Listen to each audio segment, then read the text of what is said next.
Hello everyone, एक बार फिर से स्वागत है आपका हमारे नए लेक्चर में। Introduction to accounting class 11th और बीकॉम पार्ट 1। ये इंटायर चैप्टर हमने एक ही वीडियो में कवर किया हुआ है।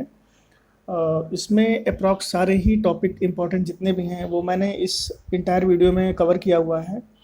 इस वीडियो से जुड़ा हुआ अगर आपको पीडीएफ चाहिए तो आप हमारे टेलीग्राम चैनल पे आ सकते हैं। इसका वो एड्रेस आपको ये ऊपर दिया गया है। यहाँ से आप हमारे टेलीग्राम चैनल पे आइए और वीडियो से जुड़े हुए PDF free of cost download कर लीजिए।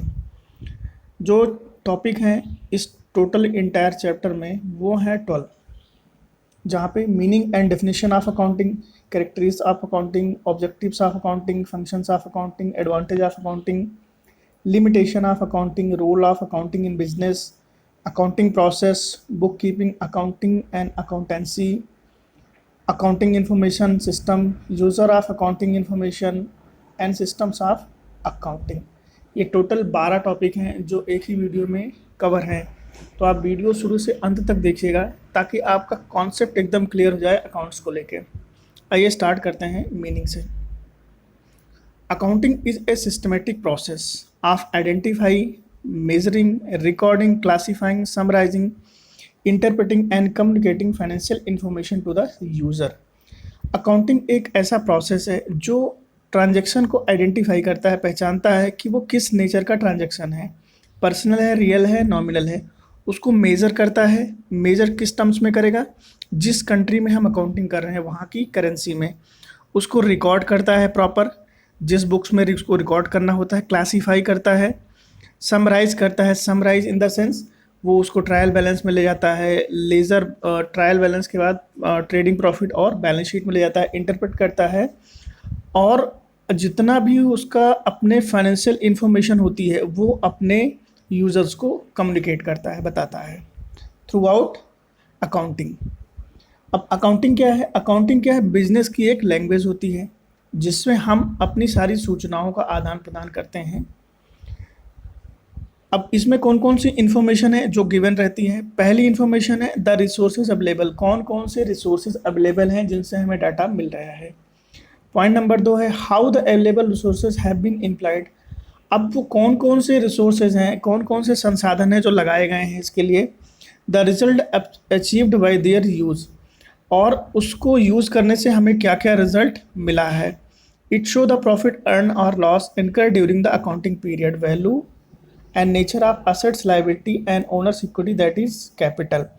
तो यहाँ पे इट शो द प्रॉफिट। अब ये क्या क्या करता है? प्रॉफिट का शो करता है, लॉस को इनकर करता है during the accounting period. Accounting period हमारा कब से स्टार्ट होता है? 12 मंथ का एक साइकिल होता है जो स्टार्ट होता है 1 अप्रैल से और एंड होता है 31 मार्च को।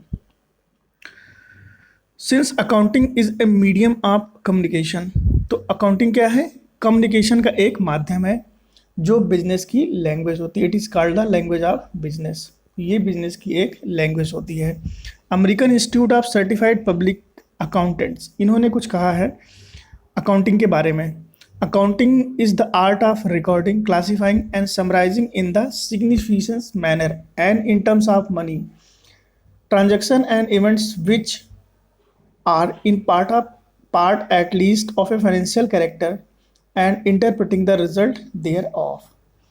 लेखांकन उन व्यवहारों एवं घटनाओं को मुद्रा के रूप में लिपिबद्ध यानी लिखने, श्रेणीबद्ध करने, उसको क्लासिफाई करना, संक्षिप्त करना तथा उनके परिणाम की व्याख्या करने की एक कला है, एक आर्ट है जो कम से कम आंशिक रूप से वित्तीय प्रकृति के हैं। ये बात American institute of certified financial public accounts ने कही है। अब अपने दूसरे टॉपिक पे आते हैं जो है कैरेक्टर्स ऑफ अकाउंटिंग। अब अकाउंट के क्या क्या कैरेक्टर हैं आइए वो देखते हैं। पहला है identify of financial transaction and events. जो भी फाइनेंशियल ट्रांजैक्शन है उनको आइडेंटिफाई करना, पहचानना और उन घटनाओं को पहचानना। Accounting records only those transaction and events which can be measure in terms of money. जिनको हम पैसे में कन्वर्ट कर सकें, जिनको हम पैसे में लिख सकें, उन ट्रांजैक्शन को पहचानता है और उनकी रिकॉर्डिंग अपने बुक्स ऑफ अकाउंट में करता है। This involve identifying transaction and events that are part of economic activity. और ये सब चीज़ें इन्वॉल्व होती हैं आइडेंटिफाई करने में ट्रांजैक्शन के, जो हमारी इकोनॉमिक एक्टिविटी का एक पार्ट होती है। पॉइंट नंबर 2 है मेजरिंग द आइडेंटिफाइड ट्रांजैक्शन। जो भी ट्रांजैक्शन हमने आइडेंटिफाई किए हैं उनको मेज़र करना, किस टर्म्स में करना, मनी के टर्म्स में करना, और कहाँ की मनी के, जहाँ पे हम अपने बिजनेस को कर रहे हैं, in a currency of a country.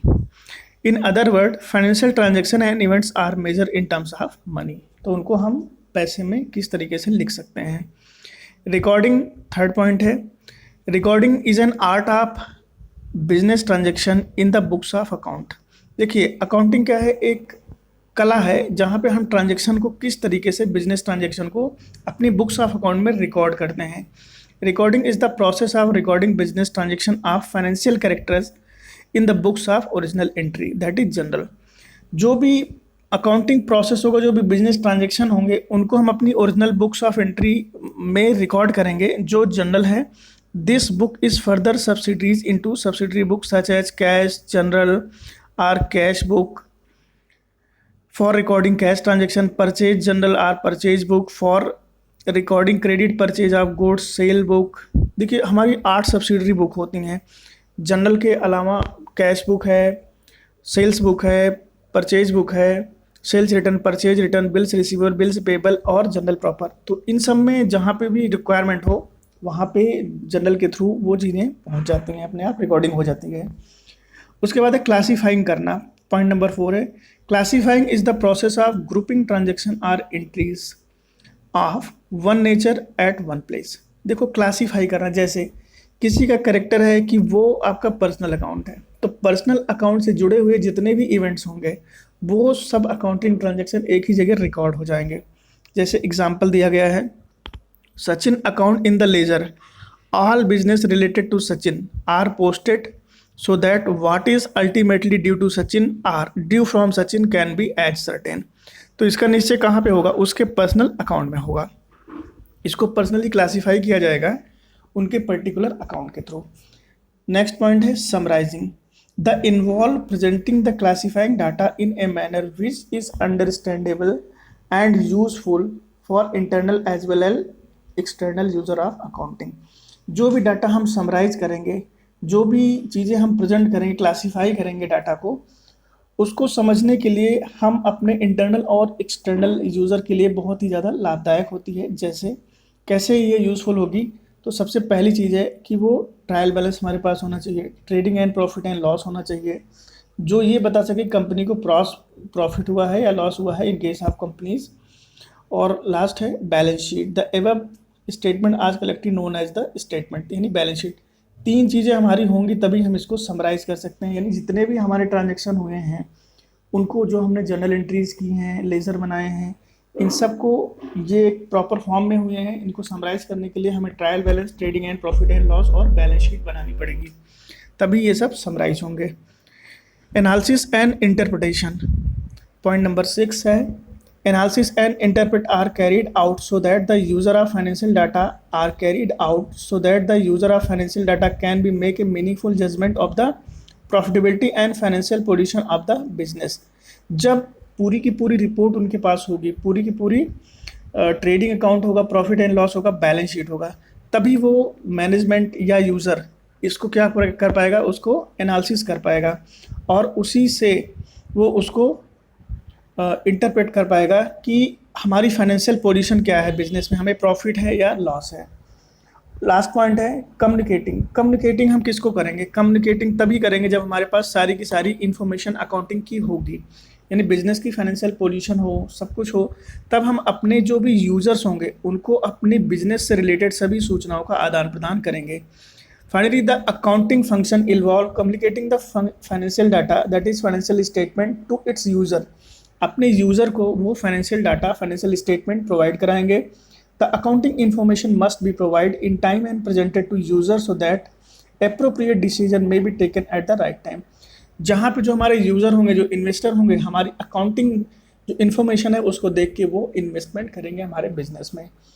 तो ये था आपका कम्युनिकेटिंग। अब बात करते हैं ऑब्जेक्टिव। पॉइंट नंबर 3 है अकाउंटिंग के क्या क्या ऑब्जेक्टिव हो सकते हैं। पहला है मेंटेनिंग अकाउंटिंग रिकॉर्ड। अकाउंटिंग का जो मेन ऑब्जेक्ट है वो ये है कि जितने भी अकाउंटिंग इवेंट्स हों, जितनी भी घटनाएं हों, उन सब का प्रॉपर एक रिकॉर्डिंग होनी चाहिए। तो objective of accounting is to record financial transaction and events of the organisation in the books of account in a systematic manner following the principle of accountancy. जो भी प्रिंसिपल हो अप्लाई उसको follow करते हुए सभी फाइनेंशियल ट्रांजेक्शन और घटनाओं का विवरण अपने बुक्स ऑफ अकाउंट में रिकॉर्ड करें। डिटरमाइन प्रॉफिट और लॉस, ये अकाउंट जो है उसका दूसरा ऑब्जेक्ट है कि वो ये निर्धारण करे कि फर्म को प्रॉफिट हुआ है या लॉस हुआ है। ये कैसे हो सकता है? जब वो प्रॉपर अकाउंटिंग ट्रीटमेंट करेगा।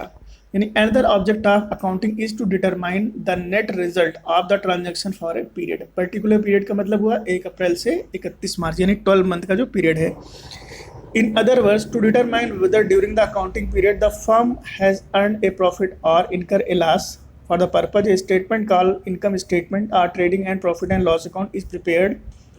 तो यहाँ पे ये कैसे हमें पता चलेगा कि फर्म का प्रॉफिट या लॉस हुआ? उसके लिए हमें प्रॉपर बनाना पड़ेगा ट्रेडिंग और प्रॉफिट एंड लॉस अकाउंट, जहाँ पे ये पता होगा कि फर्म को नेट प्रॉफिट हुआ है या नेट लॉस हुआ है। नेक्स्ट पॉइंट है determining financial position. Another object of accounting is to determine financial position, it is known from the balance sheet. देखिए, जब हम अपनी ट्रेडिंग प्रॉफिट और लास्ट में बैलेंस शीट बनाएंगे तो बैलेंस शीट देख के ये पता चलता है कि फर्म में कैपिटल कितनी है और लायबिलिटीज़ कितनी है। उसी से हमें ये पता चलता है कि बिजनेस की फाइनेंशियल पोजीशन क्या है और असेट्स की हमारी वैल्यू क्या है, असेट्स कितनी है, बिजनेस में कितनी असेट्स लगी हुई हैं।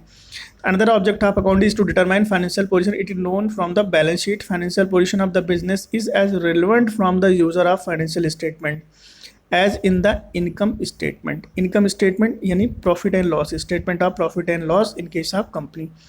तो हम क्या करेंगे, प्रॉफिट एंड लॉस अकाउंट से हमें ये पता चलेगा कि फाइनेंशियल पोजीशन हमारी क्या है, यानी प्रॉफिट है या लॉस है। फोर्थ पॉइंट है facilitate management. The management offer require financial information for decision making, effective control, budgeting and forecasting. Accounting provide financial information to assist the management in discharge this function. तो जो management हमारा होगा, अगर उसके पास पूरी financial information होगी तो वो अच्छे से डिसीजन ले सकता है कि हमें बिजनेस में किस तरफ मूव करना है, कितनी असेट्स और चाहिए, कितनी लायबिलिटीज़ और हमें कितने मार्केट से पैसे उठाने हैं, कितना, वो उसी के हिसाब से बिजनेस को कंट्रोल करेगा, बजट करेगा और भविष्य की सूचनाएं बनाएगा। Accounting provide financial information to assist the management. अब अकाउंटिंग क्या करती है, अपनी फाइनेंशियल इन्फॉर्मेशन प्रोवाइड करती है किसको, मैनेजमेंट को, जिससे वो फंक्शन को अच्छे से चला सकें। पॉइंट नंबर 5 है provide accounting information to user. Yet another object of accounting is to provide accounting information to user both internal and external who analyses them as per their needs। अब अगला जो इसका मेन दूसरा object है वो ये है 5th नंबर, कि ये अपने जो भी यूज़र्स हैं उनको, चाहे वो इंटरनल हो या एक्सटर्नल हो, उनको पूरी सूचनाएं प्रोवाइड कराता है, अकाउंटिंग इन्फॉर्मेशन देता है जो अपनी नीड यानी ज़रूरत के हिसाब से उस इंफॉर्मेशन का इस्तेमाल कर सकें, यानी उसको उसके हिसाब से वो पैसे दे सकें, इन्वेस्ट कर सकें।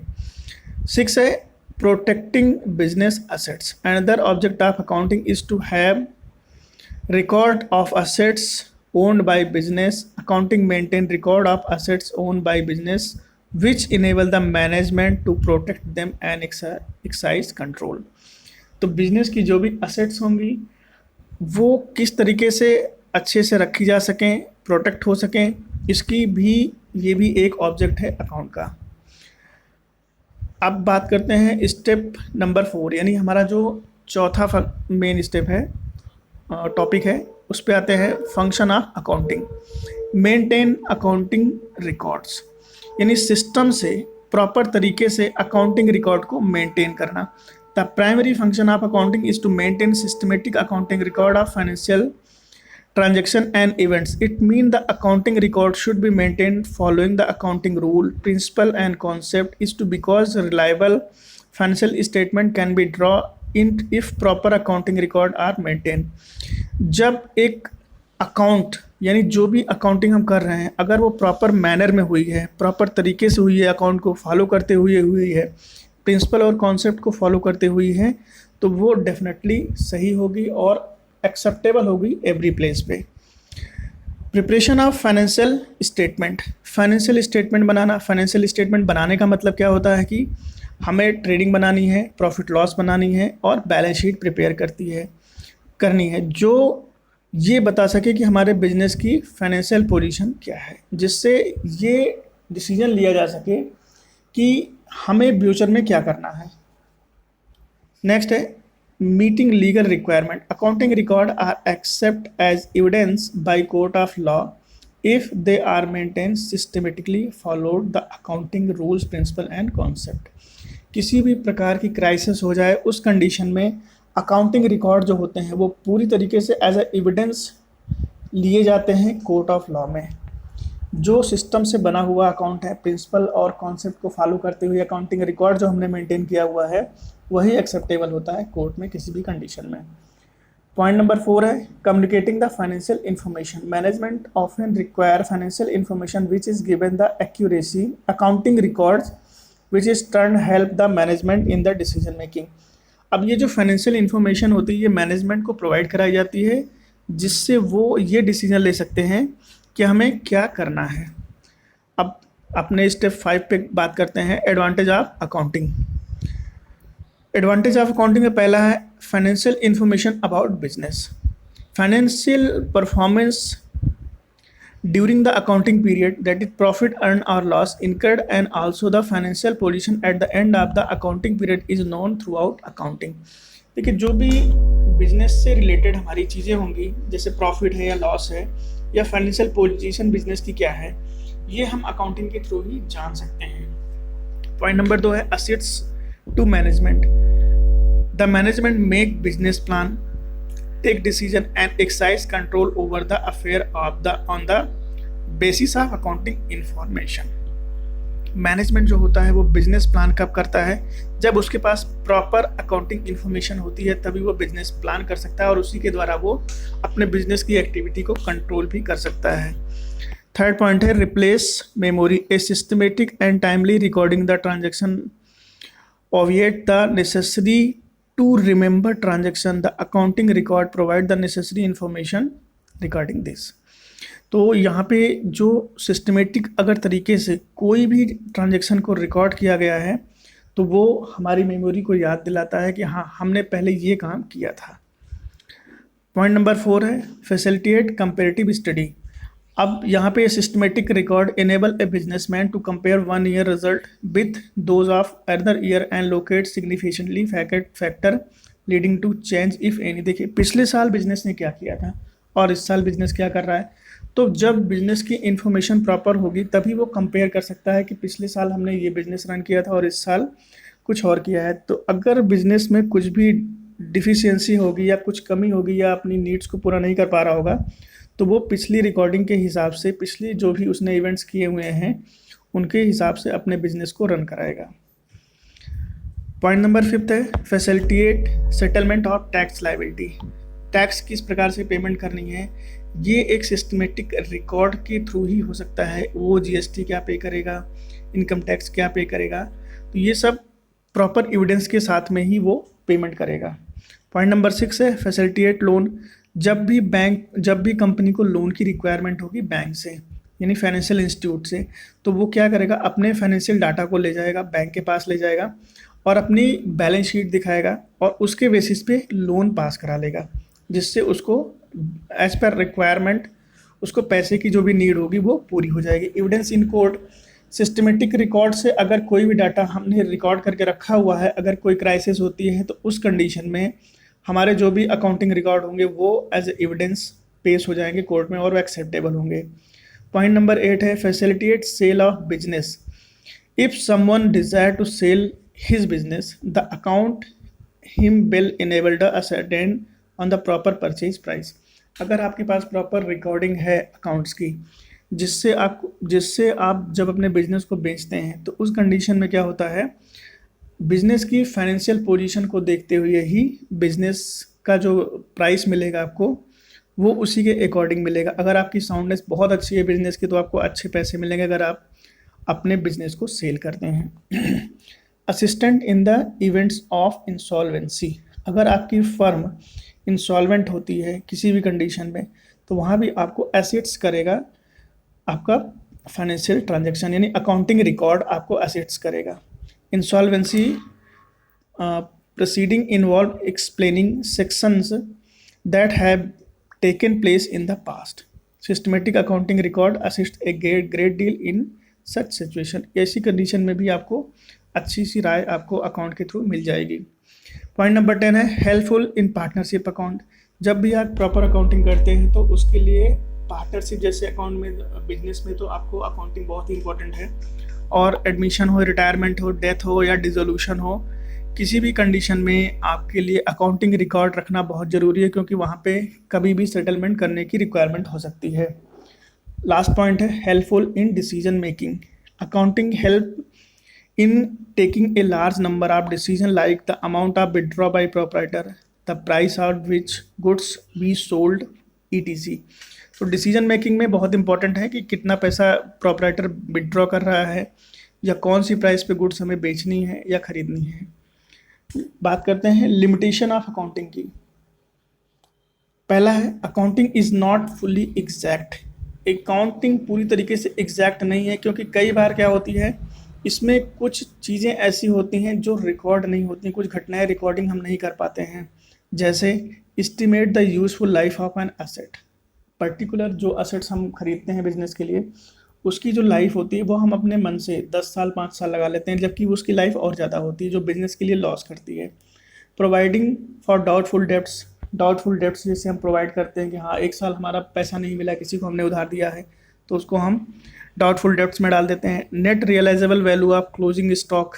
जो भी हमारी वसूली की होगी, क्लोजिंग स्टॉक होगा, उससे हमें कितना पैसा मिलेगा एक अंदाज़ा एग्जैक्ट नहीं लगाया जा सकता है। Unrealistic information. पॉइंट नंबर 2 है accounting information may not be realistic since accounting statement are prepare following the accounting concept and convention.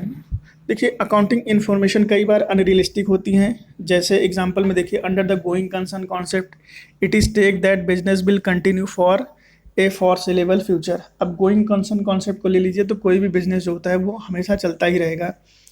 Accordingly, assets are recorded at cost and depreciate over their useful life।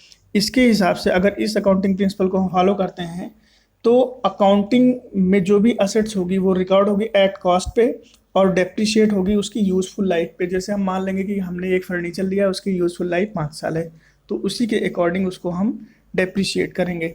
The asset may not be actually realisable at their book value. जबकि actual में क्या होता है कि वो अपनी book value पे realisable नहीं होती है। पॉइंट नंबर 3 है accounting ignore the qualitative elements. Accounting पूरी तरीके से जो भी गुणात्मक एलिमेंट्स होते हैं उनको इग्नोर करता है। Accounting is confined to monetary matter only. सिर्फ पैसे जो मॉनेटरी टर्म्स होते हैं उन्हीं की रिकॉर्डिंग करता है। There are qualitative elements like quality और skill of management and staff, industrial relation and public relation are ignored. इन सब का अकाउंट में कोई मतलब नहीं है, क्योंकि अकाउंट में मॉनेटरी टर्म्स की बात होती है। पॉइंट नंबर 4 है accounting ignore the effect of price level change. Account statement जो होता है वो हिस्टोरिकल कॉस्ट पे बनता है। Money as a measurement unit change in value frequently, that is does not remain stable. जो पूरी तरीके से स्टेबल नहीं होता है। Accounting however pre-assume that value of money remain stable unless price level change are considered। accounting information will not show correct financial result। देखिए accounting जो होता है वो जो प्राइस का इफेक्ट होता है वो इग्नोर करता है, जिससे जो करेक्ट इन्फॉर्मेशन होती है, करेक्ट रिजल्ट होता है वो नहीं आ पाता है। अकाउंटिंग में लीड टू विंडो ड्रेसिंग।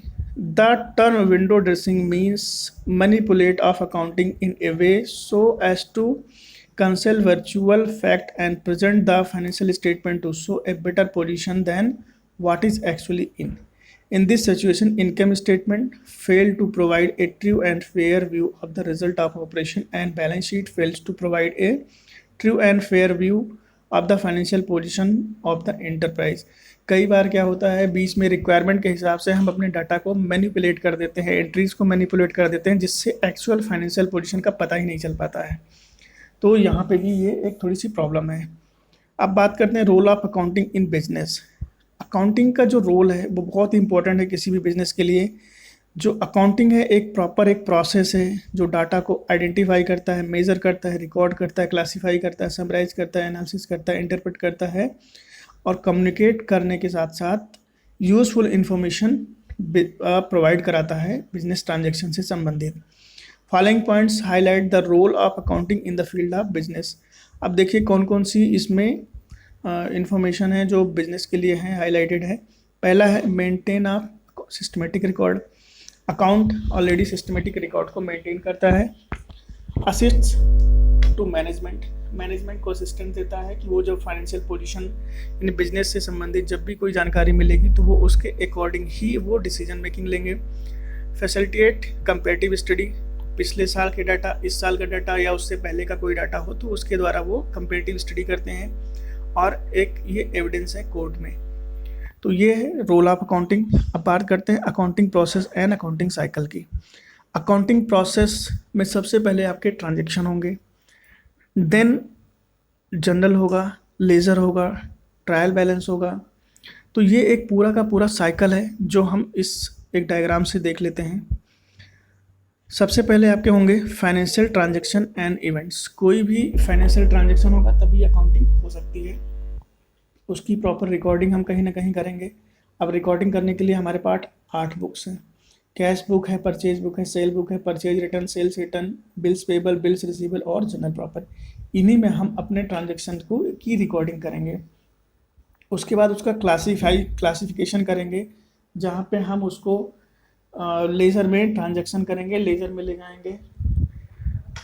उसके बाद उसका समराइजेशन करेंगे, जो भी हमारी जनरल जो भी हमारे लेज़र होंगे उनको समराइज करेंगे ट्रायल बैलेंस के through, trading and profit loss के थ्रू और बैलेंस शीट के थ्रू।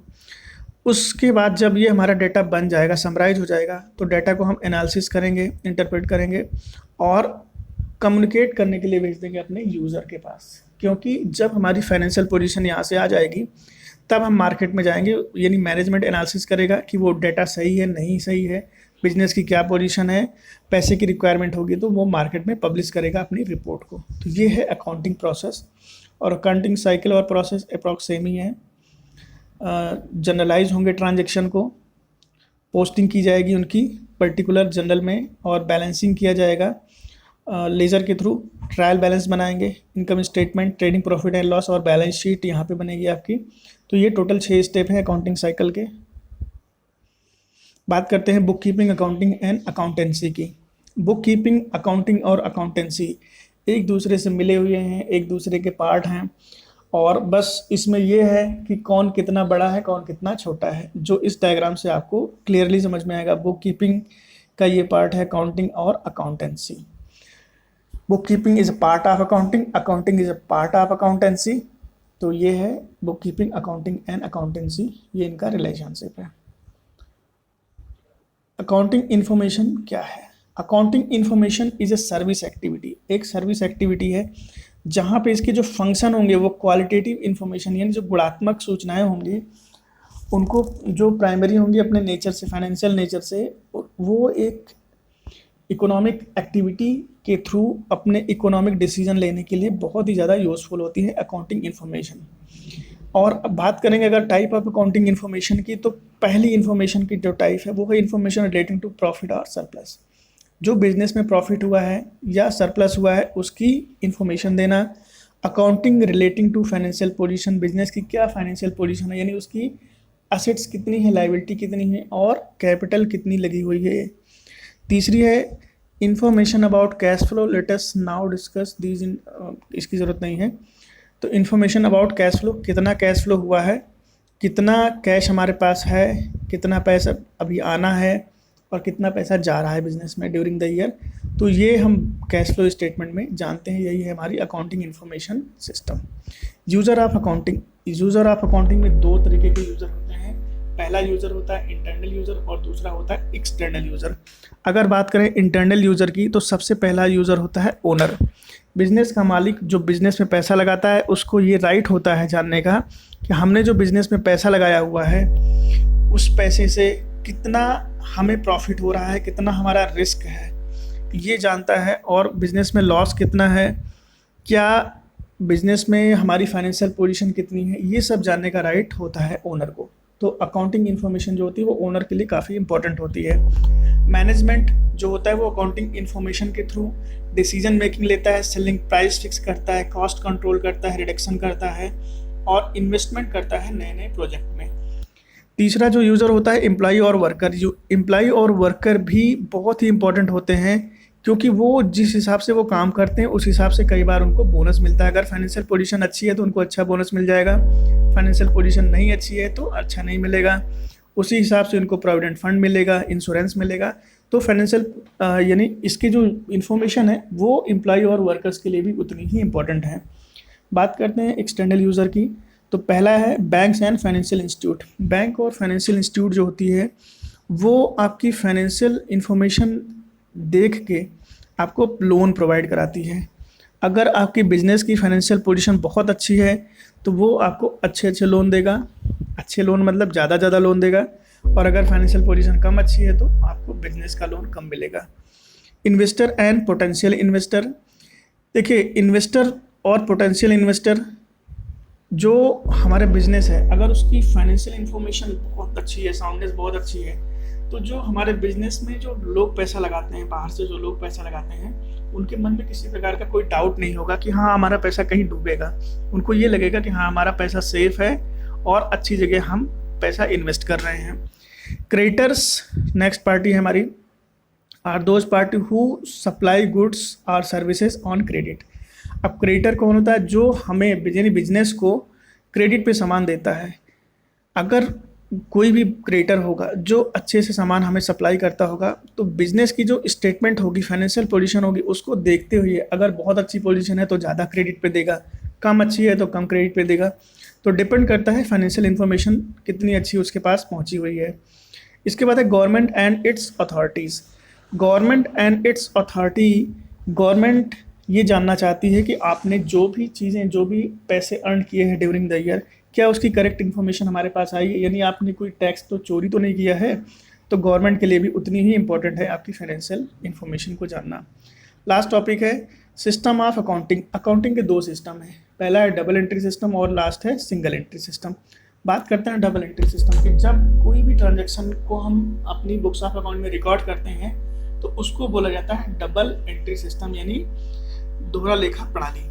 एक अकाउंट आपका डेबिट होगा तो दूसरा अकाउंट आपका क्रेडिट होगा, तो ये होता है डबल एंट्री सिस्टम।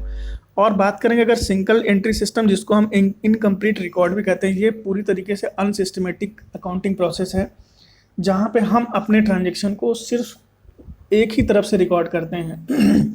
इसका एक एग्जांपल ले लीजिए कि एक सपोज एक साइकिल में एक चद्दर बेचने वाला है, वो जितने भी पैसे पाता है पूरे दिन भर में वो अपनी जेब में रखता चला जाता है, तो कोई अकाउंटिंग नहीं कर रहा, सिर्फ वो सेल कर रहा है।